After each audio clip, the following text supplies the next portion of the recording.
Welcome to Gen Z Money, episode 37. It hurts me and then pisses me off because I'm getting mad because why don't you believe in yourself enough to know that it's possible for you?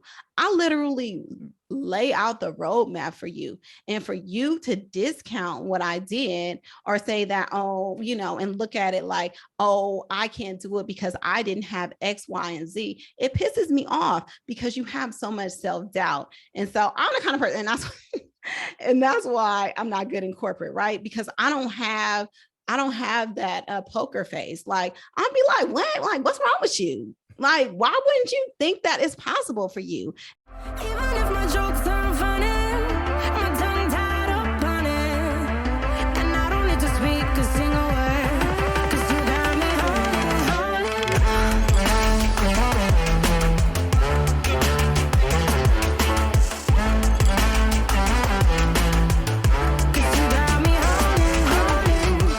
What's going on, guys? Welcome back to the Gen Z Money Podcast, where we turn financial peace to your reality. I'm your host, James Bowman, and today I have such an exciting guest by the name of Naseema Mcelroy. Man, oh man, was this such a phenomenal interview, with someone, having a little bit of everything, right? She has been in corporate. Now she's a registered nurse, and she is just putting out all this great content about getting to financial independence and representing, like, listen, you don't need to be in corporate America in order to reach financial independence. You can do it as a registered nurse in California. So you guys are going to hear her money story. You're going to hear all of the trials and tribulations she's gone through. By the way, this girl got a bunch of degrees. So shout out to her. She is the owner of the Financially Intentional page. So make sure, of course, that's going to be down in the show notes. But I really don't want to give away too much of her money story because she goes through a lot of adversity. And so I think that there's going to be listeners out there that also may be going through some of the same things she has. So she talks about navigating all of these obstacles and still pushing through and getting ahead and, striving towards FI. So I really hope that you guys enjoy this podcast interview because it's absolutely amazing. But without further ado, guys, let's just get right in. I don't want to spoil her story, so let's do it. Naseema, welcome to the Gen Z Money Podcast. How are you doing on this great afternoon? I am doing incredible. How are you? I am doing phenomenal. I am so excited for you to come on and have this conversation. I've been anticipating this one for the last couple of weeks. So I had got an email that you declined it, and I was like, oh no. I was like, oh my God. I reached out and you just said it was an error on your part. So it was totally an accident. I thought I had a meeting that I had already had, and I was like, well, let me take this off my calendar. And I was like, oh no, not the wrong one. Sorry about that. No, it is no problem. I appreciate you coming on. So let's go all the way back to the beginning. Let's get to know Naseema. Let's go 10-year-old Naseema, right? How was money talked about and viewed as you grew up? That's interesting. So it really wasn't. I know we were poor. I was raised by a single dad.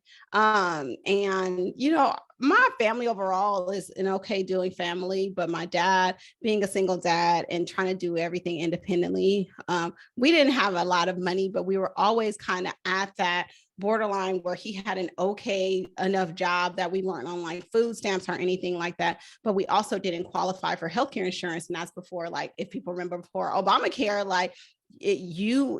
health insurance was hella expensive. And so like my access to care was like, community clinics, and I had asthma. So it was a struggle. And that's actually what prompted me to get into healthcare. Okay. So you guys weren't, okay, let's just call it, you guys weren't living in poverty, but you also, I don't think you'd consider yourself middle class. You were kind of lower middle class, if that. We was just coasting. We was in that fine line right between. Gotcha. Okay, so you kind of just foresighted into your career path, but let's slow it down a little bit. So as you're growing up, let's just go 16, 17, 18 years old. Did you always know you were going to go into the medical field, or was this something you stumbled upon, or how did you choose your career path as you continue to mature? Well, I don't know about you, but the way I was raised was like our way out of the hood is to get a good education, get a good job, work there forever, and help your kids out, right? So that's how it's taught. Go to school by any means necessary. And like I said, because of my lack of access to good healthcare services, I wanted to be a pediatrician. So I wanted to go to medical school. And so, yeah, I knew that from an early age, and I was always like very strong academically. So it was always like, you're going to go to the best school and you're going to be successful that way. Okay. And so, so it was kind of, you already knew you were destined from the beginning, but you wanted to be a pediatrician. You didn't. Mm-hmm. So how did that go about? Did you just graduate and go into college, or what did that road look like? It was interesting. I went straight into college. I started my pre-med route. Didn't get very good guidance and was kind of like dumped into all these pre-med classes that I did not have to cluster together. And it was very overwhelming.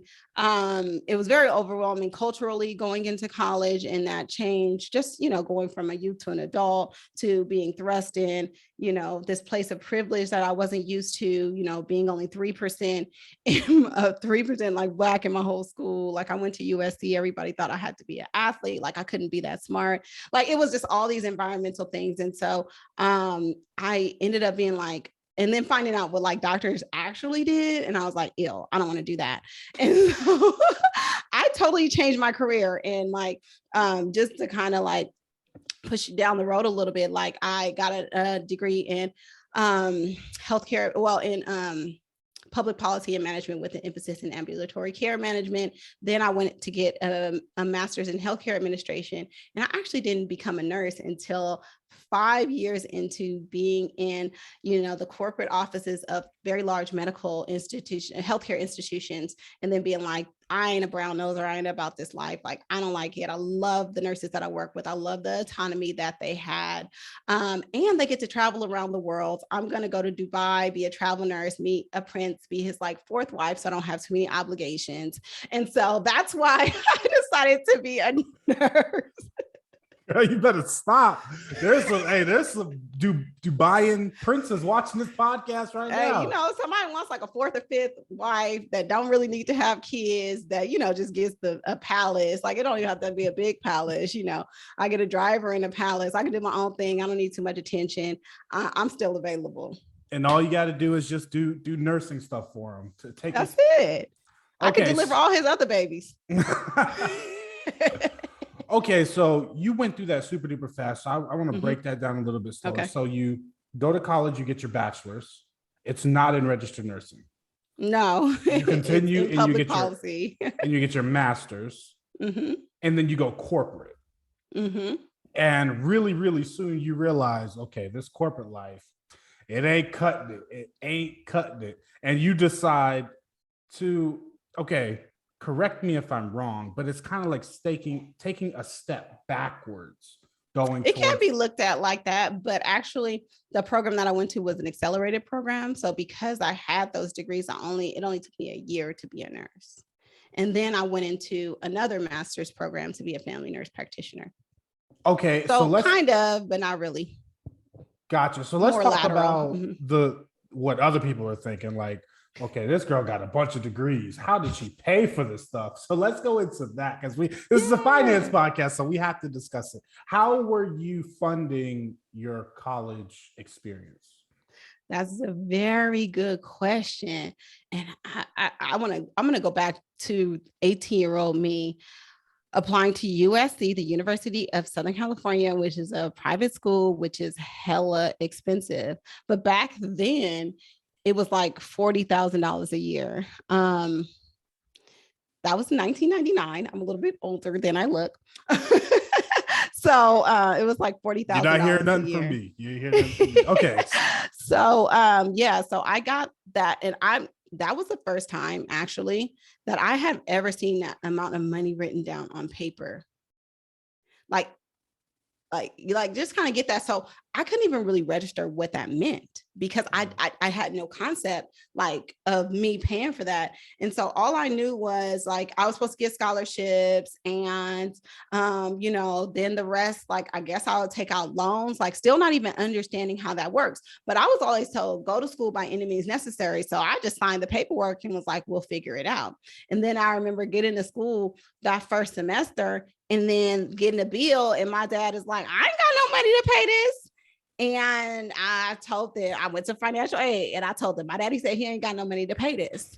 And because USC has a large endowment, I actually just ended up getting hella grants. So for my undergrad, because of that, I only had to pay $40,000 for 4 years. Then when I went to grad school, I got a full ride. And so all of that was paid for. So I left out of USC for 6 years, only paying $40,000. Now, here's the kicker. When I went back to school to get my RN, I went to the state school, University of California at San Francisco.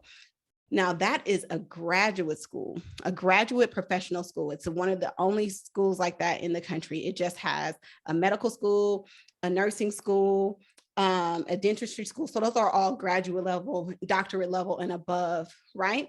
So they don't have an undergrad portion, which would account for the RN part that you need to get before you can go into a master's program. So that is called a self-funded program. So I told you it only took me 1 year to get my RN, but that 1 year cost $80,000. And you can't work during that year because it's an accelerated year. So my week was broken down into 3 days didactic and 2 days clinical, 12-hour days to get that degree in a year. So you couldn't work. So that's $80,000. And then it feeds. So you only graduate with an RN because it's a graduate school. They can't issue you a bachelor's degree. So I don't have a bachelor's degree in nursing. I only have an RN. My only nursing degree is a master's degree, only because I chose to finish and go on and get my degree as a family nurse practitioner, which was another 2 years. Well, it was supposed to be 2 years, but they held me back a year. So it was 3 years. So all in all, after all those years of education, my student loans added up to $200,000. Okay. So I am, okay. So this is kind of baffling to me. Okay. So let's start this. So when you decided to take out these student loans, your dad wasn't really in the negotiation portion of that. He kind of just got the bill and was like, Naseema! No, he was just like, figure it out. No, I wasn't even all that. He was like, how on Friday I was like, go to the grocery store and this ain't enough. He was like, make it enough. It was more like that. It wasn't like ask for help. It was like, make it enough. Like, I don't know what else to tell you. Like, that ain't enough. Oh, I love this. Okay, so you go back to your student aid office and you tell them, hey, look, I ain't got it. So what we gonna do? And you discover after probably having to peel back like 6, 7, 10, 12, 35 college layers that they have an endowment and they have grant programs. They have all this money sitting around waiting to be deployed to students who need it, all because you asked. So that is a great takeaway, first of all, Yes. is Yes. go and ask for these things because they're not just going to give it out to just anyone. They can't make that public. People are going to be like, well, where's my grant? Where's my endowment? I need some of that. They're going to pull up to your college. They're going to have my podcast on and say, look, Naseema said this. So I need to see that today. Mm-hmm. Okay. So you get a bunch of grants, scholarships, and all these things, and you end up graduating with a 4-year degree. No, 6-year degree for a total of $40,000. Mm-hmm. That's blasphemy. That even right. even back then, yeah, you act like that was 80 years ago. That that's still pretty recent. So yes. that's phenomenal, and that's all because you're asking. And okay, now what I'm struggling with, which maybe you could shed some light. You then went back after you realized, you know what, corporate America just ain't it. I don't like these people. I want to go patient to patient. You go back to school, and you said you go to a public school this time. Mm-hmm. Yep. So in my mind, when Naseema says public school, I'm thinking like cheaper. Yeah. And for 1 year, you paid double of $80,000 compared to 6 years of private school. Where they do that at? How did that happen? I'm just. Was it just because it's an accelerated it's program? just because of the special program it was. So the graduate portion was like, I can't even remember. It was like $12,000 to $20,000 a year, which was cheaper, but you had to go through that self-funded part. And that's only because, you know, it's the way that the program was set up because of the type of school that it was. Now, if I would have went to a nursing program at another like state school that offered a nursing program, it would have been that supplemental. It would have been just like that cheaper price, but it's just specific for this school. But Naseema thinking by education by any means necessary, like, I don't care. Like, I'm used to signing student loan checks by now. You know what I'm saying? Like, I don't think about it. Somebody gonna pay this off eventually, you know? Like, I'm telling you, I crafted my signature around the student loan check, like the student loan paperwork that I had to sign. Do you remember that? Did you have to do that? Like, I didn't go to college. I did go to college, well, but it wasn't like that. Well, have you ever signed mortgage paperwork? Oh yeah, of course. Okay, it's like that, but you got to do it every year. And so my signature is like a bird flying in the sky, because it's like it got to be fast, because that's how much student loan. So I was not new to that. I was true to that. And so I'm like, how much? Okay, sign me up for student loans, and that's what it is. And it wasn't until after I got out and I seen that grand total all added up, and I was like, who's gonna pay for this? I want to put this on the record right now. My wife is going to love this episode because she's also a nurse and she also went through the student loan thing. And then we also just bought a property last year, and it's her first time going on a mortgage. And she's like signing her name all pretty on mortgage document number 1, 2, and 3. We get to like 60 and 70. She's like, so it's like, she is going to absolutely love. She's going to be able to relate so much to it. All right, Naseema. So you end up with 5 degrees, right? Right? 4. Well, I have 3. I have 3 degrees, yes, but a whole lot of specialties. Do you count your RN though? Because I think that's not a degree. It's just a license. Okay, so 3 degrees, a license, and a postrich in a pear tree. And you, so you finally get out of college and you settle into your career. And you look up and you have $200,000 in debt. Can you talk about the emotions? Because you clearly remember the emotions it was to take it out, where it was like, let me get that. What were your emotions like finally looking up and saying, holy crap, what am I going to do with this? You know what? Honestly, I don't know. Okay, so for me, it was instilled that student loan debt is good debt and don't worry about it. So I kind of just pushed it to the back of my head. Like, I remember, like, upon graduation, like at that financial aid office, when that lady handed me like my total, and she was like, so, well, how are you gonna pay for this? I was like, I don't worry about it. Who worries about that? Like, I don't care. It wasn't until like I was a single mom, which a couple years later, found myself a single mom, had just bought a house, and was hella broke, and was like, I probably should figure out my finances. I'm done with all this school. So now, because figuring out finances is like a PhD. That's what I thought in my head. So now I have time that I'm not in school and working full time, that I can just sit down and figure this out. And so I started diving into like personal finance podcasts and reading hella books. And I was like, maybe it's this $1,900 a month in student loans that I'm paying that's holding me back. Okay, so, and real quick before you go on, what kind of finance podcasts and resources did you fall into? Because there's a bunch out there, and it's kind of hard for listeners to decipher the good from the bad. So what were some things that you were falling into? Well, initially, so I researched like best. Okay, I thought it was because I didn't know how to invest. So I started Googling like best investment podcasts. For some reason, Dave Ramsey came up, and I got stuck on Dave Ramsey because of these debt-free screens. And I was like, oh my God, they ain't making half the amount of money that I make, and they are knocking out these huge amounts of debt. So I kind of got on the Dave Ramsey train, and I was heavily influenced by, that debt-free community and all of that stuff. So I started listening to that. And then I started listening to investment podcasts, but they were like over my head. So I honed in on like this debt free, like just paying off debt. So I started like listening to those kind of podcasts initially. I just want to point out, because you made a very distinct difference between the two, where Dave Ramsey, he is kind of like a no, this is not complicated. This is what you do. Step A, step B, step C, step D, all the way to millionaire status. It's written out. I mean, it's common sense for your dollars and cents, completely understandable by 99.9%. But then you're also listening to these other podcasts where it's just completely over your head. They're probably talking about expense ratio splitting and tax cuts and all this crazy stuff. And individual stock picking too. And I was just like, this is just too much. Yeah. And I think a lot of people fall into that where they think like, okay, I need to take the most sophisticated path. I need to learn all of these very complicated things in order to build wealth. But then you got Dave Ramsey's like, hey, dummy, live on less than you make. That's half the battle. And that's what he's telling you.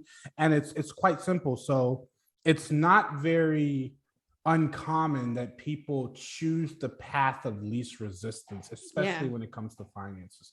So you find Dave Ramsey, you look up, and you're like, oh man, you know what? It might be those student loans that got me. And you come to this realization. What do you do next? Do you go all in Dave Ramsey? Are you kind of ishing? Are you Naseema way in? What are you doing at this point? And, listen, around what age were you when you started? Oh, when I started, I was 34. Okay. And then I had a goal to pay off all my debt by my 36th birthday. So maybe I was 33. Yeah. So it was almost 3 years. So I was like, I'm going to pay off all my debt by my 36th birthday. So I was gung-ho Dave Ramsey. You couldn't tell me nothing about Dave Ramsey. And so I just started debt snowballing, zero-based budgeting, stopped investing. And, because I was just doing little investing in my 401k, like 10%. And I just stopped on my investing and I was going hard in the paint, paying off my debt. And in just under 3 years, I paid off nearly $1 million in debt. Oh, well, wait a minute. Wait, we started at 200,000. That was just for student loans. Yeah, hold on now. Wait a minute. Okay, you paid off. Okay, say that one more time. I'm sorry. Okay, so in just under 3 years, I paid off almost nearly $1 million. I think it was $956,000 in debt. 956 divided by 3 is 317, 18 off the top. Yeah. Close enough. I'm okay with numbers. A year. All right, so yeah, you're gonna have to break that down, because that's even unfathomable to me. I've heard a lot doing this podcast. So break that down, especially as a nurse. But imagine I'm a nurse. I have 2 jobs, just like typical nurses have 2 jobs. So at that time I was making about $230,000 a year. So I just was like prioritizing my debt. So anytime like I would have extra money, right? So I started off, what kicked off my journey was I had this condo in Southern California from when I was in grad school that was kind of raggedy and I didn't feel like dealing with it. And so I only owed $70,000, which in hindsight, I wish I would have kept it because now it's right down the street from the stadium and worth hella money, but that's another subject for another day. But I only owed $70,000 for it. So I was able to sell that for like low 200s. So after all the fees, that was $100,000. And so I started off paying stuff off then, but that was still even right before I learned about Dave Ramsey. So I didn't put any of that towards my student loans. I like paid off, like I took out a loan against my retirement account to put a down payment on our house. I paid some of that off. I paid off like a commuter car. So I had 2 cars. I paid some of that off and then paid off just like a little bit of debt. And in there, I got married. So I paid off some of my husband's debts too. So, that was there. And then I started going like gung-ho Dave Ramsey and started zero-based budgeting. And then so every single extra dollars of my checks would go into paying down my debt. So right before my 36th birthday, I was almost debt free. And I think I owed like maybe $19,000 on my student loans left. And during that time, I told you I got married, I got divorced. And so because of the way I had to file my taxes, and because I wasn't investing while paying off my debt, I owed the IRS $30,000. And then I found out I owed the IRS $30,000. And then the next month, found out I had to pay my husband, who I was divorcing, basically a settlement to get out of my divorce. To get out of my marriage. So that was like another $50,000, 40 something $1,000 plus the $19,000. So I only had like that little chunk of debt left. And then I sold my house, which was that big chunk of the $1 million. So I think I owed like 500 and something $1,000. I don't have my numbers in front of me, but it was like let's just say 550. I owed that on my house, sold it for 730, eliminated the rest of my debt.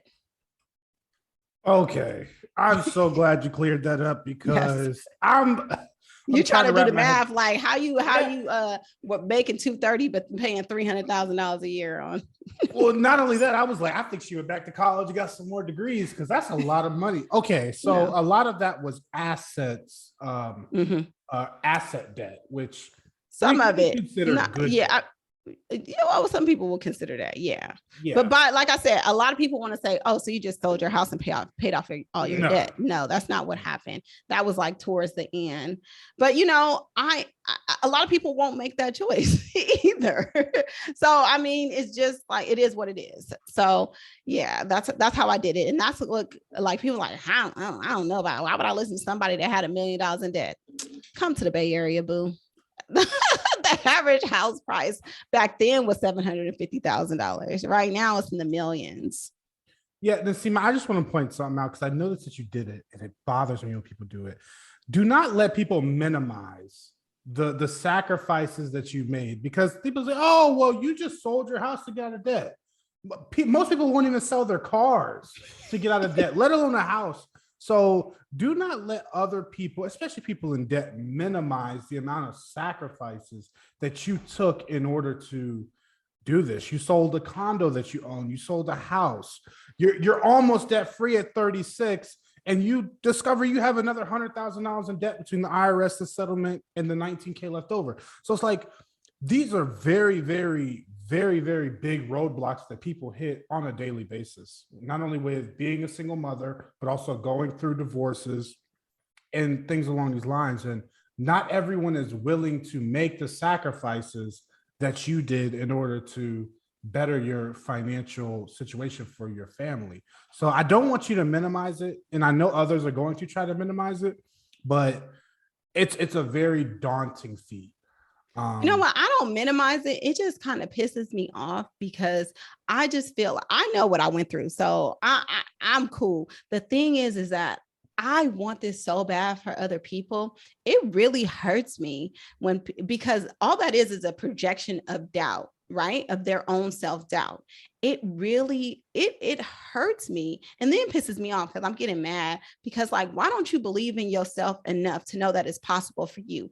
I literally lay out the roadmap for you, and for you to discount what I did, or say that, oh, and look at it like, oh, I can't do it because I didn't have X, Y, and Z. It pisses me off, because you have so much self-doubt. And so I'm the kind of person, and that's why I'm not good in corporate, right? Because I don't have that poker face. Like, I'll be like, what? Like, what's wrong with you? Like, why wouldn't you think that it's possible for you? And so I'm just like, listen, you can do it.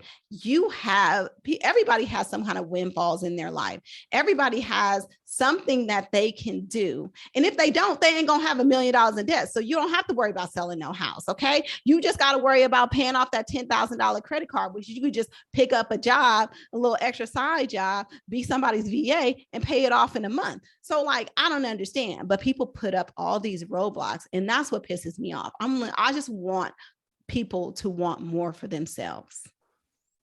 It sounds like me and you have the same problem.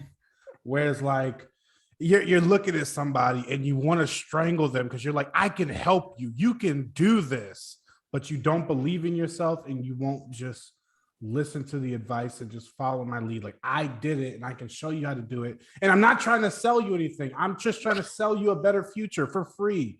That's a big reason why I started this podcast, because it's like I want to document my journey, because I know in 20 years, if I am a millionaire or I own, 10, 20, 30 properties, people are going to look at me and say, oh, he got lucky. Well, I can point back and say, remember 9 years ago, I was talking to Naseema and she paid off $1 million in debt, and that got me, rolling. And so it's like, it's all about documenting the journey.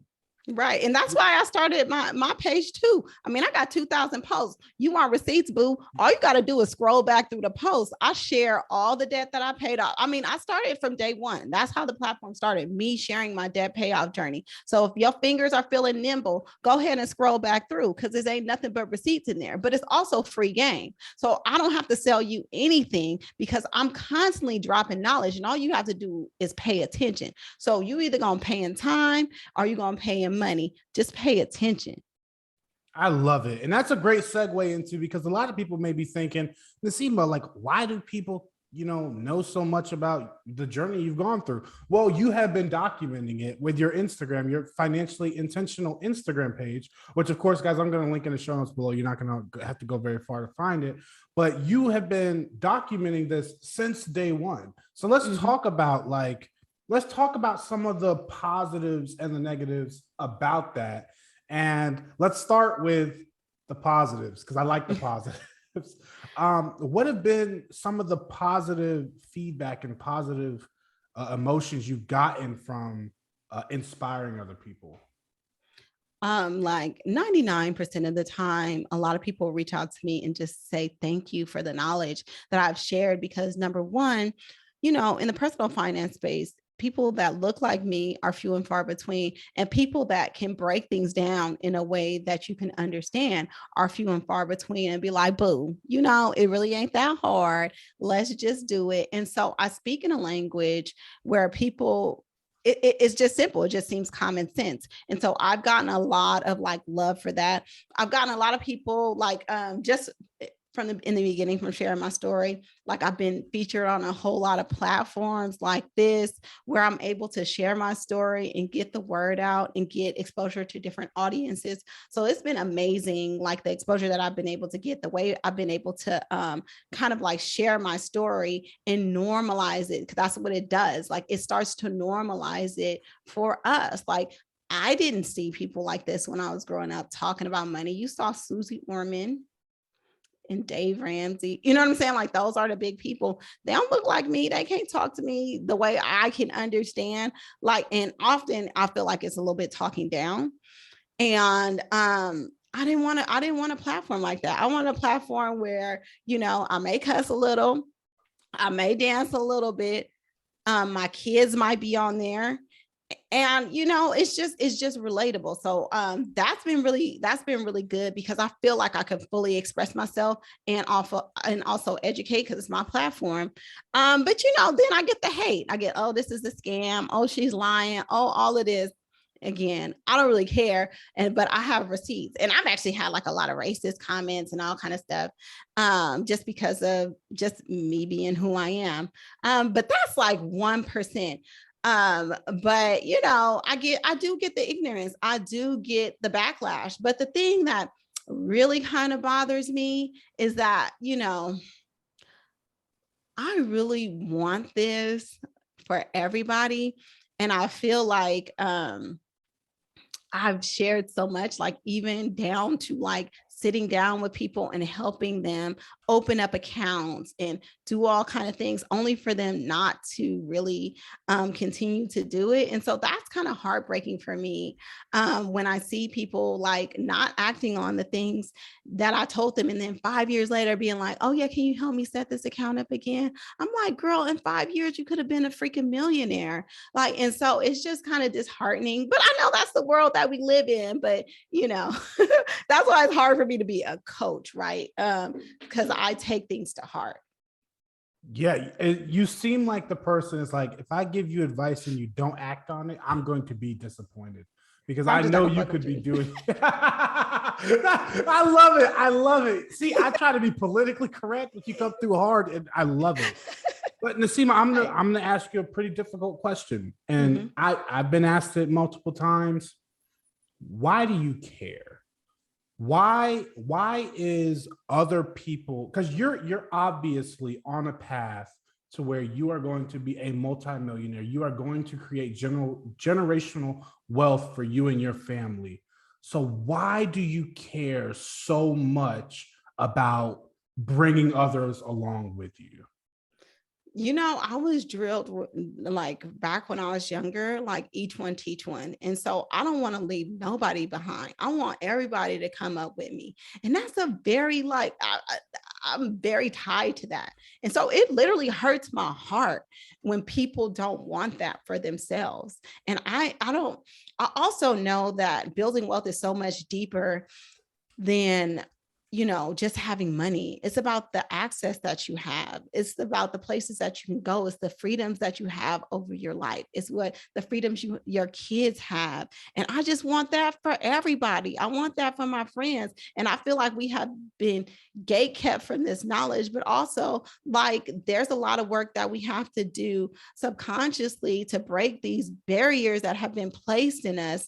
And it just hurts me that people will not overcome those hurdles. And it's not anybody that's getting in their way except themselves. I take it personally because I know what you can do when you have wealth. Wealth allows you to opt out of a lot of the BS that we have to deal with in the system. Wealth gives you access to be able to advocate for people, to bail somebody out, to really help somebody, to put the political people in office that is going to not jail your kids. And so it's so much deeper to me. Like, I'm not the kind of person that's going to like be out there protesting on the front line. I'm the one that's going to be out there using my platform, using my influence, and using my dollars to make sure that people are in a position where they can serve the issues that I am passionate about. Naseema, you're going to catch a little bit of flack for saying that, because there always, in most cases, there always has to be a bad guy.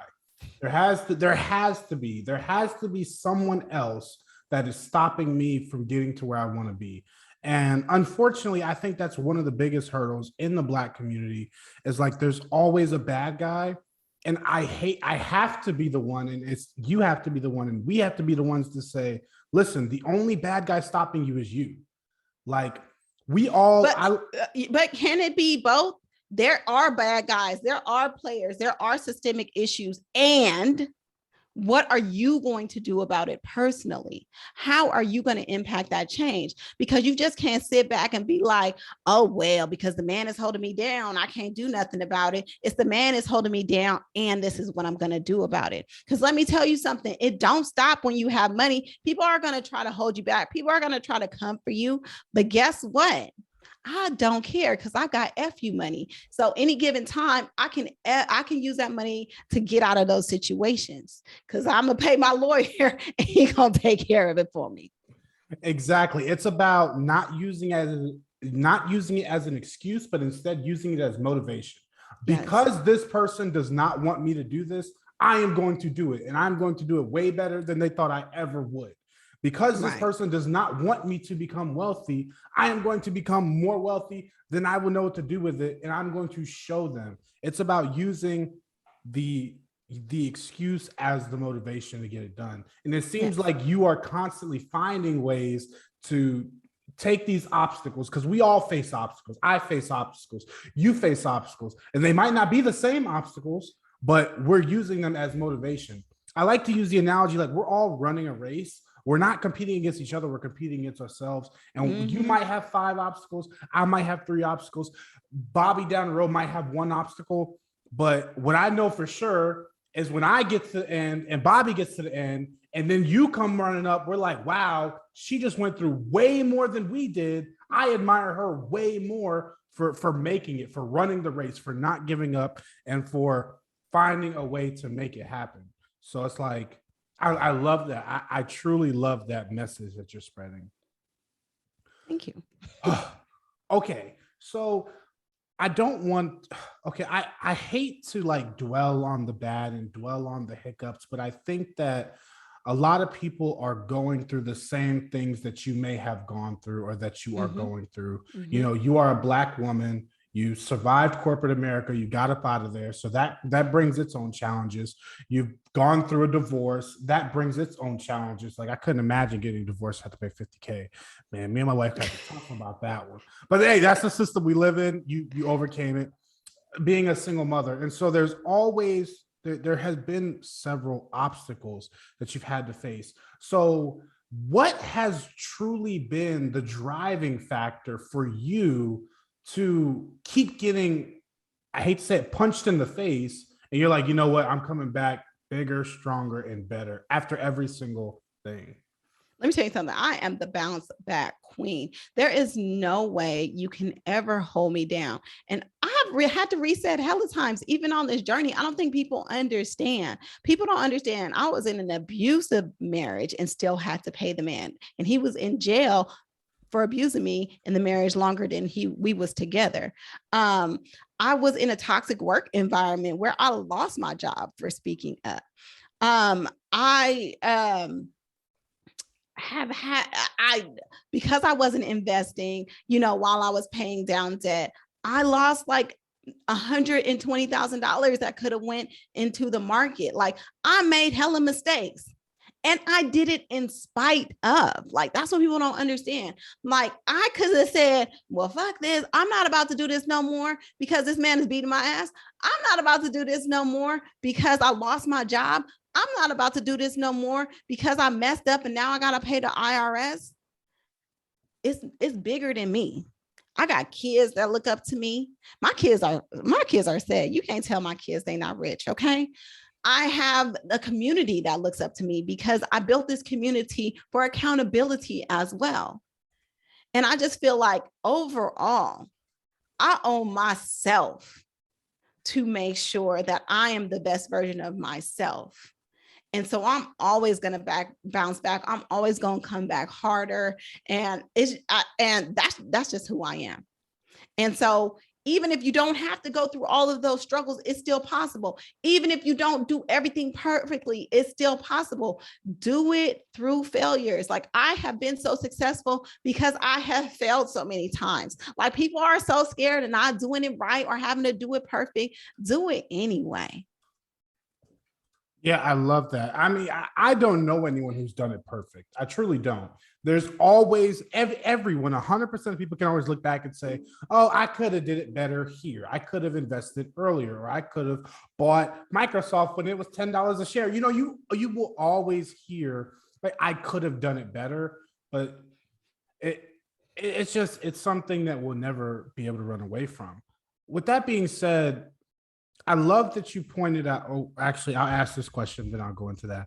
Mm-hmm. I don't think that people are born with the type of drive that you're describing. I truly don't. And I might be wrong. I could 100% be wrong on this. I just don't think people are born with that. I think that is a learned trait.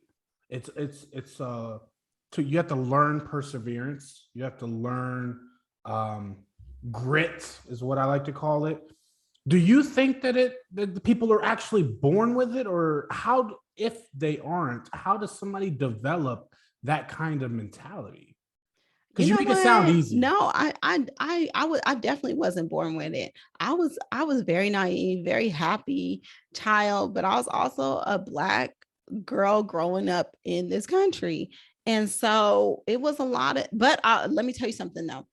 I was always a little bit different. So I always fought against a whole lot of stuff. Like I told you, I was raised by a single dad, but my dad converted to Islam when he was in his 20s, the only Muslim in our family. And he was a Panther. So I was always taught to kind of question the system and buck the system. And so I just remember like if you're Black and you're not Christian, you get attacked. Like I know Black people talk about racism a lot, but if you're not Black and like saying that you are down with the Lord Jesus Christ and Savior and claiming all that stuff, and they'll tell you you're gonna go to hell and all that kind of stuff. Like I have been like put in situations where, you know, I have faced a lot of adversity from a very young age. So I feel like that has kind of built up a resilience in me. Like, nah, I'm still cool. I'm gonna still be all right. And I'm gonna show you. I had racist teachers from like the third grade. I remember my teacher refused to teach me how to do math, and I had to teach myself how to do math. You know, like it is like little things like that that have made me say, I'm going to do better. Like I remember when I went to USC my first year, my TA in my chemistry class told me that because I was Black, I didn't belong in that class. And it was just things like that that happened over and over that made me build this resilience that I'm going to show you. I could show you better than I could tell you. Like, and that's just how it's been ingrained in me. It's because of the things that, you know, people like roadblocks that people have tried to put in my way. And so, yeah, I wasn't born like this, but let me tell you, I have shown everybody better than I could have told them. I love that. I love that. That's like my favorite Black mother saying that. I'll show you better than I can tell you. I love it. I love your energy, and I love that you're keeping it real, keeping it 100. That's the only way I know how to be. Sometimes people get offended by it, but you know what? I can't. That's just who I am. Yeah, I'd rather them be offended and motivated than to sugarcoat it and kiss their ass, essentially. Exactly. So, and I also want to take it back to one more thing that you said earlier. It's about having a why outside of yourself. I think that a lot of people, when they get on this get rich journey, let's call it, it's all about them. What can it do for their life? What can I buy? When can I quit my job? When can I buy this? Or when can I go this place? And when your why is strictly for you, the drive is not nearly as powerful as if your why is for someone else. And so that's a big reason why I do this podcast. Like, I don't do it for me.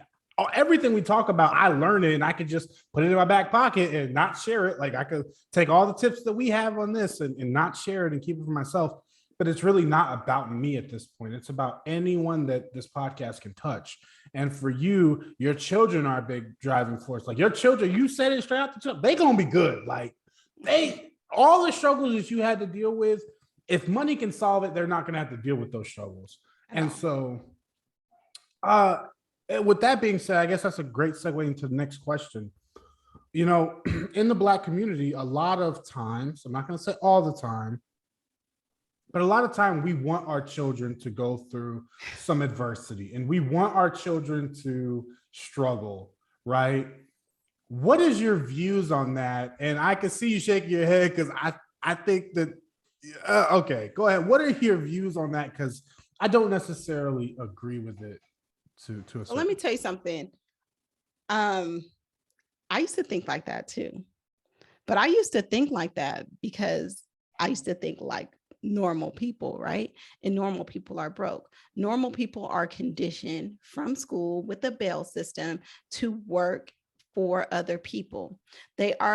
So we are like fed this work hard, you have to hustle, you have to do all of these things to be successful, while these people over here are using their money to make money and they don't have to work a day in their life. But they are the ones that are drilling that into our heads. So in capitalism, you have to have a working class. You have to have people that work really hard. And once I understood that working hard, which we were drilled in, which was drilled into our head, working hard does not equal success. Look at fucking Kim Kardashian. She don't work. Okay. Like, if you can find one example of somebody that does not have to work hard in order to be wealthy, then that discredits that. So when people tell me, if my kids get this money, they aren't going to be appreciative, they're going to blow it, they're going to do all of these things. Now, I know like those people, like people that immigrate over here, and there's a thing about like the next generation, they're hella lazy and all that kind of stuff. That don't have nothing to do with me. Okay. That's not me, and that's not my family. Because if you go to my Instagram, my kids are working. You heard me when I came on this interview. My daughter is working right now. I definitely do hear you. Okay. Oh, you scared me when you came in. Yeah. It's a little reprimanded.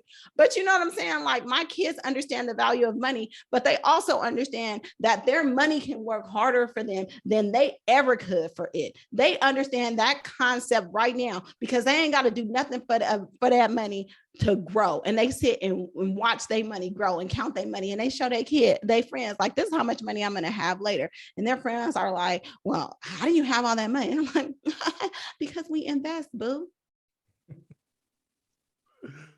You know, so I don't buy into that. And the whole thing is that comes from a place of extreme privilege. Okay, my kids are not going to start from zero like we have had to do generation after generation after generation while these kids are coming out of school without any debt, with down payments on their house, you know, with all this access to resources that continuously builds the wealth gap.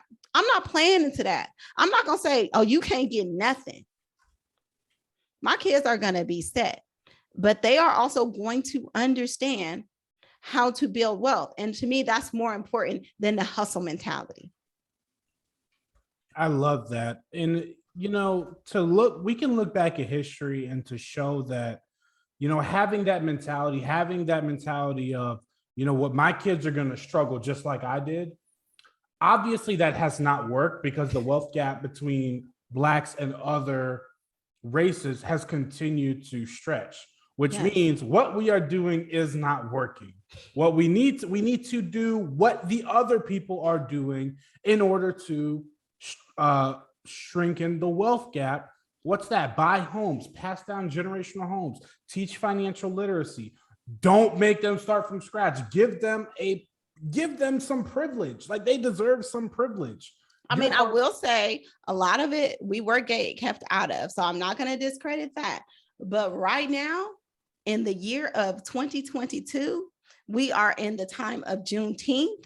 We have been freed for some time, homie, and we have access to low cost index funds that we can invest in. And so even like 10 years ago, I remember going into like a Merrill Lynch or something like that. Like, hey, I'm finally making some money. Can I invest? They're like, no, we only take people with a minimum of $200,000 in assets. And I'm like, damn, but this is not even our reality right now with the like Robinhood and all these things. The barrier to entry to be able to build wealth has been lowered. The redlining that my parents had to deal with is not there anymore. So like, understand that. Like I have this, it's a Ghanaian proverb. It's called Sankofa. Learn from your past in order to live for your future. Don't get stuck in your past. Don't just say that because these systemic issues have been there that have traditionally kept us out of these wealth building, these ways to build wealth, that, you know, okay, well, it's going to be that much harder for me. No, we have access to these things. So what are you going to do about it? Yeah, I think the point I was trying to get at is like, do not lose hope.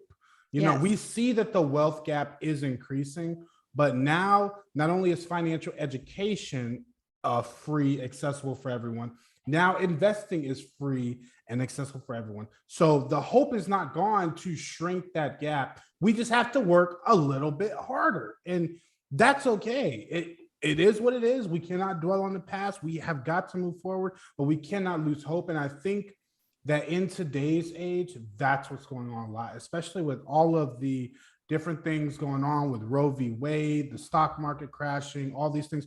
We are starting to lose hope. And unfortunately, I'm not going to subscribe to that mentality because I control my future. No one else does. So I think it should be a driving factor, a motivating factor, if anything. I know this Roe versus Wade decision is like, let me get my stuff in order real quick, and just in case I got to slide about this country, okay? Because this is some BS, and it's only the beginning. But that is why you build financial independence, so you can opt out of the BS that is systemically in place to hold you back. I'm opting out of that. Like, I can't be a part of that. Wealth gives you options. Yes. So when you can just pick up and go somewhere else, you can go live wherever you want to. You can't do that living under poverty. You can't. Wealth gives you options, and hey, it's not fair. It's not right. Other people have had a head start. I'm going to give you all that, but I don't care. Like, I am going to do it regardless. Like you said, it is a driving factor. So yeah, I love that wealth, you can just opt out. Like, okay, well, if I can't do it here, I'm going over there. And that's it. Right. And that's what the wealthy do. So if you want to get there, you have to get there. Yeah. Okay. So Naseema, real fast, let's just go into your current investing strategy, we call it. Okay. What asset classes are you investing in? Are you going bullish on some? And also to follow that up is, how is the current market conditions, interest rates, and things like that? How is that pulling on your heartstrings a little bit when it's investing stuff? I don't care. I just so I am a basic investor. I'm definitely index funds all the way. I let my kids pick individual stocks just so that they can understand that they own McDonald's when they go ask me for a hamburger. They're just not a consumer. And so I let them pick individual stocks. And plus, like, they like to compete and stuff like that on, the rate of returns. And so I gamify it for them so they can understand investing. But for me, 90% of my things are in index funds. And so I feel like I have missed out on a lot of market downturns. And so I'm wrongfully so hella excited about this one, because I'm getting everything on sale. Like, I'm getting stuff at 2021 prices. Like, I'm excited because I understand the concept of investing. I understand that the reason why the rates of returns are in the stock market are so high is because you have to endure these downtimes. And so I'm excited to just keep on investing. So I max out my retirement accounts at work. I have a Roth IRA. Like, those are the minimum things I'm going to be invested in. And then my kids have brokerage accounts, 529s, and they have their Roth IRA because they work for me. So yeah, I go hard in the paint. Like, I ain't pulling back. Like, it's dollar cost averaging all day for me. Yeah, and I just want to put out a resource to the listeners. A lot of what Naseema's saying with gamifying finances for your kids, I think that is like the number one tip if you have children. I don't have children yet, but when I do, I am going to 100% gamify it. Shout out to Kidvestors. They're creating Black cartoons. Awesome. I actually have them on the podcast on Friday again for the second time. So I'm super excited to talk about them, but shout out to them. I'll have them in the show notes below also. With that being said, let's go ahead and we're digging into a lot of stuff that I didn't know we were getting into to see, but this is awesome. Roth IRA for kids. Yes. So the IRS might be listening to this. That's okay. Come on, IRS. We homies right now. Okay. I got a good CPA. Break that down for us. So in order to have a Roth IRA for your kids have to be having an earned income. So if you have a business like I have, financially intentional, your kids can work for you. And it has to be like a reasonable job. You can't say your kid is your CPA, for example. Okay. So your kids can, like, if you have a product delivery business, your kids can package stuff and put labels on it and help you deliver them at the post office. My kids are my models. You see them, they're in my ads, they're in my posts. They're my models. They're a part of my brand. So I pay them to be part of my brand because I get compensated for things in my brand. And so you have to be able to prove to the IRS that they're earning an income in any kind of way. And IRS, just go ahead and go over to financialintentional.com and you can see my kids working. And so you can put money away for retirement for them. And so that's like game changing. That, like, if I don't know, like, I did this post a couple months ago, like, if I don't invest another dime in my 8-year-old's accounts right now, where they're at between her 529, her IRA, and her brokerage account, she would be a millionaire in her 30s. Like, this is the power of compound interest. The power of investing early is that, like, they'll have access to so much money, and like building a retirement account for them right now is just clutch, because they'll be able to retire early and access those funds, even if they don't want to work. That is phenomenal. I really appreciate you breaking that down, because a lot of people don't know about this. And a lot of people don't even know what a Roth IRA is. But yes, you can open up a Roth IRA for your children, and as long as they earn an income, and I want to say it's relatively early, like 4 years old, they can be earning an income, but it needs to be a reasonable I don't think job. there's an age limit. Yeah, but it's hard to sell your newborn. You know what I mean? A model. They can be Oh, models. Yeah, true. they can be models. They can work for your brand if they're yeah, there's newborn models. So another thing that since you don't have kids yet, like 529, and people can open 529. So you can open 529 in your name right now and plan for your kid and then transfer that 529 over to them. Now a lot of people saying, I don't want to open a 529 because what if my kids don't want to go to school? Okay, whatever. You calling your kids stupid already. But the education system might change and all that kind of stuff. I understand. But it doesn't have to be all your money, but that is money that grows tax-free, that can be taken out tax-free. And even if your kids don't go to school, maybe your grandkids want to go to school, but that money can still live in these tax-free accounts and grow. And it's another way to transfer wealth. So I think a lot of people sleep on these things that they can start doing right now in planning for their kids.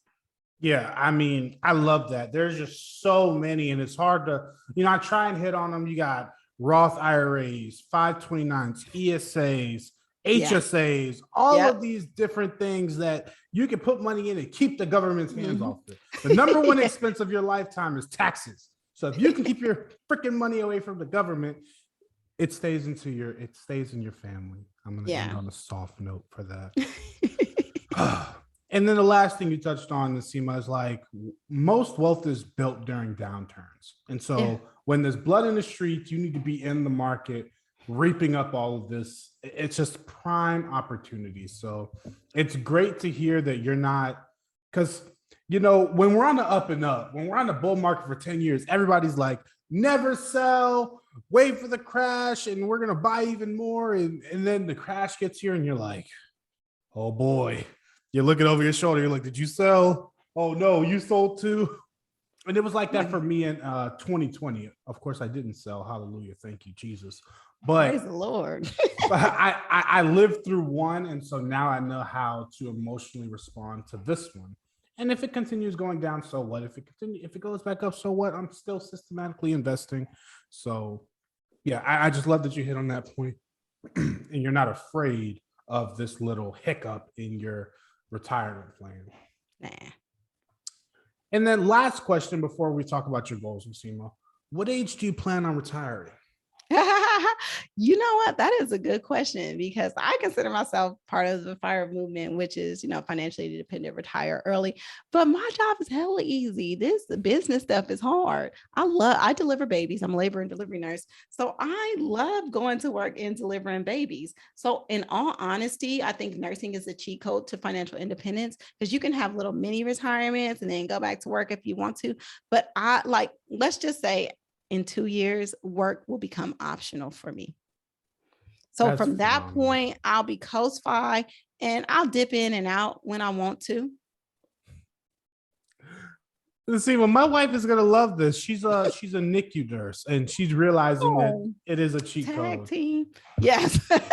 Travel nursing is an option. Overtime is absolutely ridiculous now. I mean, Marianne Prince is in Dubai. I'm still, trust me, he's listening. He's gonna call you after this. He's gonna call you. I'm telling you, my DM's about to blow up. Naseema's phone number is. I'm just kidding.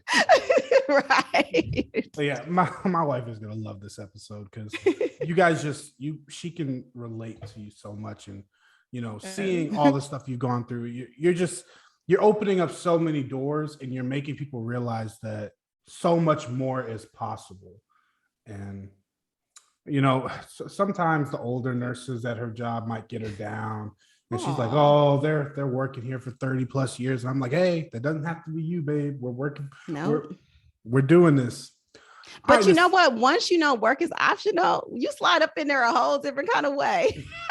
Believe me, my managers are sick of me. They are sick of me. They be like, oh, Naseema, you're in the office again. I'm like, what you want to talk about today? What are we talking about? You want me to leave? You want me to quit? I can go today. I don't have to be here. And they be like, okay, bye. You walk a little bit taller. You're more confident because your life is in your hands now. It is exactly. Oh God, this is awesome. Okay, Naseema. So do you have any short-term goals either for your personal finances or even for your business, financially intentional, that you hope to accomplish within the next year? Want to spread the word as much as possible. I'm going to kind of double down in working on my brand because I am passionate about normalizing nurse and Black millionaires. And so whatever that takes, and just spreading the word, and just being my authentic self. And what this platform has shown me is that we're taught like all this code switching and all this kind of stuff, and we have to conform. But a lot of the messages get through by you just being who you are in yourself and just spreading the word. And so I'm just going to double down on doing that. Also, in the next couple of years, I kind of want to start doing mini vacations or mini retirements where, I may work 6 months or 3 months on, 3 months off, like that, and start traveling the world because I really want to world school my kids. And in that, I want them to understand like the diaspora and understand that there are Black people all over the world or just different cultures in the world, and understanding that, but also building a curriculum around it for other people so that they understand, what's not taught to them. Because, we're not taught about us and, globally. And so those are some things I'm super excited about. So I have a trip coming up for my followers to come join me in Costa Rica next year. And that's kind of going to be my pilot to look at, Black people in Costa Rica, that diaspora, like kind of do a little pilot of what I potentially want to do when I go on my mini retirement. So a lot of exciting stuff coming up, and you never know with me, like things change. I've had so many different opportunities just in creating this platform. It's opened up a whole nother world of possibilities for me.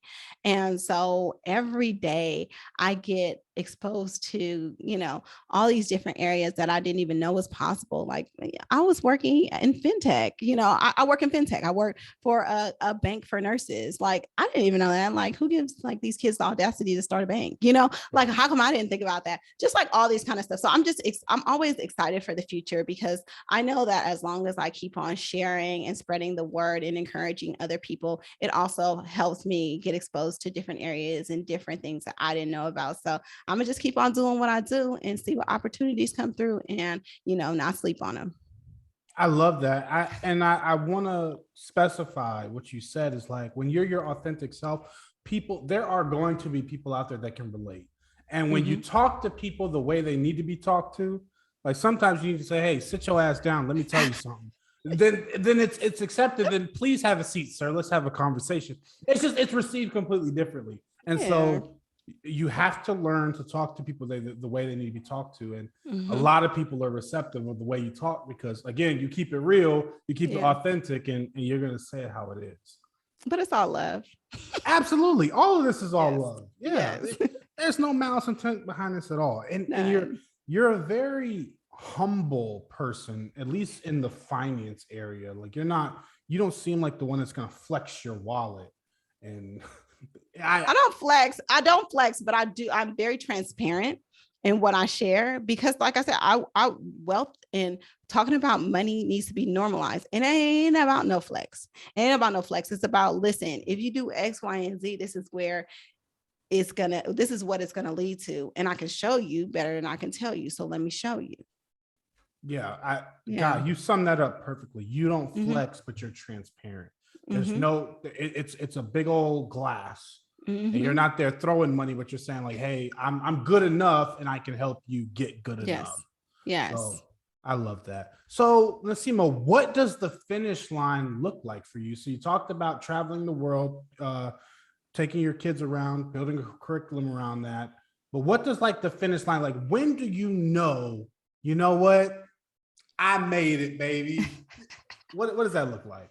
You know what? I don't know because I feel like once you get into the space of like retiring, you're not retiring away from something. You're typically retiring into something. So I just feel like it's going to just be whatever I'm passionate about. It's not going to seem like work, but I'm going to be making money off of it. But that money is just, going to be able to just help the next generation. So As long as I'm doing what I'm passionate about and I can be authentically myself in doing that, I'm going to be happy until the day I die. I cannot see me like not doing anything. It's just, I'm just that person. But yeah, that's what the finish line looks like. It's making sure that it's not having to worry about money and doing the things that I'm passionate about, all about what I get to do, not what I have to do. And if I just want to do nothing, I won't do nothing. I love it. I love it. All right, Naseema. So we're going to go into the last questions of the podcast. And of course, I ask these questions to every single guest that comes on. Are you ready? I'm super ready. Question number one. Everyone has their own definition of what it means to have financial peace. What is your definition? My definition is doing the things that you get to do, not what you got to do. Bang! There it is. Easy. I feel like you were prepared for that one. You know, if you stay ready, you ain't got to get ready. There it is. All right, Naseema. Question number two. If there are listeners out there that want to start building wealth and they have no clue where to get started, what would you tell them? Just start changing your circle of influence and do that through social media. I would say start crafting and curating your social media accounts to people that you aspire to. Like if you want to be debt free, use hashtags debt free community or the financial or FIRE community, and just start following those people. Make those people your best friends in your head. Then what happens is you become the dumbest person, quote unquote, in the room. And when you're the dumbest person in the room, you can't help but bubble because everybody around you is doing good. And so instead of debt being normalized or being broke being normalized, being able to retire early is normalized. Paying off hundreds of thousands or $1 million in debt is normalized. Those things are normal. And so you just do it. But that comes with changing your circle of influence. I'm not telling you to like, don't talk to your friends, but I'm telling you to these times when you're scrolling through your phone mindlessly, curate it with a little bit of intention so that you are surrounded by people you aspire to. I think there's going to be a problem with this episode, Naseema, is you drop so many bombs. It's going to be very hard to clip out which ones are best to post on social media. Because I'm telling you, free game. I'm queen. I'm the queen of free game. I try to. I don't know why you giving it away for free. Like this is crazy. I mean, it's you put it so eloquently. It's like debt is so normal. Being broke is so normal because it's what you see every day. What happens when you change what you see every day? What happens when you see people paying off thousands of dollars of debt every day? What happens when you see people purchasing their first home every day? That becomes your normal. And you are the average of the 5 people you hang around the most. And that's not just physical. That's also even through social media. Yeah. So, God, you put that so eloquently. I wish I could say it as eloquently, but I messed it all up. You're all right. Naseema, question number 3. If there's one thing you could advise everyone to avoid doing to build wealth, what would that be? Stop falling for these get rich quick like scam things. And I know my story sounds like clickbait, but if you actually go through and see all the stuff that I did and had to go through, you'll understand that it's a journey. This is a marathon mindset. Like we got to stop thinking that, you know, I know like everybody come to me like when that AMC GameStop stuff was going on. Oh, should I invest in that? No, just freaking invest in index funds and you would be fine.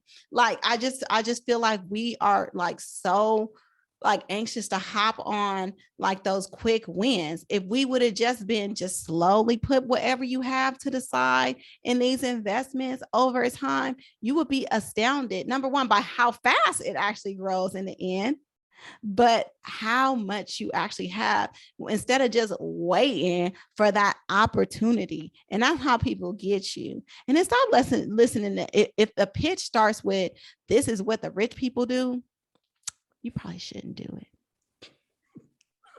This is how the rich get rich. This is how the rich get rich. Yeah. You know, I can't. I'm not even gonna start with that because in my DMs every day, I'm like, oh my God, please stop. Like, I'm not here for it. I'm not the one. Yeah, you're right. But you're 100% right on that. I have no complaints about that. I think Mhm. what keeps us broke is trying to get rich quick. Yeah. That's just It's those quick okay. wins. This is why we have lottery mindsets. My dad and grandfather Mhm. still played the lottery. I was gonna say, I think I probably played the lottery once in my lifetime. It was like 700 something million, but I didn't win, obviously. So, Right. all right, question number 4, Naseema. If there's someone out there that doesn't believe they can reach financial peace due to their age, race, religion, sexual orientation, etc., what would you say to change their mind?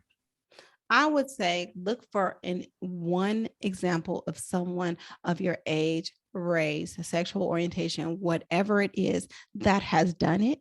And if it was possible for them, it's going to be possible for you. Period. Point blank. And that's the great thing about this podcast, because I want to bring on everyone. I bring on people who are gay doing it, people who are divorced doing it, people who are single mothers, Black women. I want to bring on every single person who's ever done it, just to prove to you that it can be done. Now, again, we're not saying it's going to be easy. We're not going to say it's going to be as easy as someone else. You might have 30 obstacles and someone else had 3, but that doesn't mean that it's impossible. And that's why everyone says the American dream is dead. It's not, man. It's not. People are still coming into this country and doing it every day. The American dream is not dead. You can still do it, whatever that is, whether it's financial peace, buying a home, etc. Naseema, this has been such a great conversation. I have really enjoyed. You have such a bubbly personality and you're just awesome. Where can people find out more about you? Well, every day I kick it on the Instagrams. My website is financially intentional at Instagram. I'm at financially intentional, and that's pretty much where I kick it. That's where I'm at. You can find me there. Next time we have to do a podcast with your wife, so we can all be in the room. I got to meet her because now I'm intrigued. Yeah, well, she's actually her first podcast appearance is going to be on my 1-year anniversary podcast, just because that's what we plan Nice, on doing. So she could tell nice. her story. And yeah, of course, I'd love to have you back on in the future because God, you're just so awesome and inspirational. And this is it's so great. Are you going to FinCon this year? I'll be at FinCon. Oh, amazing. You'll be able to meet her there then. That's awesome. Yay! Cool. I'm excited. FinCon 2022, guys, Orlando. Yes. Don't miss it. Okay, Yes. and of course, guys, I'm going to have Naseema's website and her Instagram linked in the show notes. You're not going to have to go very far. It'll be right down there. You can click and get in touch with her. Naseema, this has been such an awesome, awesome, awesome interview. Your story is so inspirational, and just sharing all of the obstacles that you've gone through and that you're even still going through to this point is truly phenomenal. And it's glad to hear that even though it's not easy, it's still possible. So thank you so much. It's been a true honor to have you on the podcast. It's been my pleasure. I've had a great time. Thank you for having me. Okay, Naseema, I'm going to get up out of here. You have a blessed rest of your night. Thank you. And guys, I really, really, really love this interview with Naseema. Man, paying off almost $1 million in debt is absolutely ridiculous. Being willing to sell your house, sell everything, almost sell the kids. It's such a phenomenal thing. And not many people are willing to sacrifice the things that she's been willing to sacrifice in order to get to where she is. And it hasn't been an easy journey. Being a single mother, going through a divorce, these are all things that we go through as a community every single day. So seeing a Black woman going through all this and pushing through and inspiring others is absolutely phenomenal. I mean, she had all types of debt, $50,000 settlement to her ex-husband, IRS debt. Y'all know I don't mess with the IRS because they have unlimited power. But just hearing all of these things and hearing the inspiration that she provides to others is just absolutely great. This was such an awesome conversation. And we really, really, really got deep into the weeds when it came, to all of the issues that not only our community, the Black community, goes through, but issues that we go through in America as a whole. So I really hope you guys enjoy. Of course, you guys can find all of her links down in the show notes. You won't have to go very far. They're all down there. I really hope you guys enjoyed, but I'm going to get up out of here, guys. I'm your host, James Bowman. And always remember, you're only as secure as your ability to perform. So spend your life accumulating assets that can perform for you. Later, guys.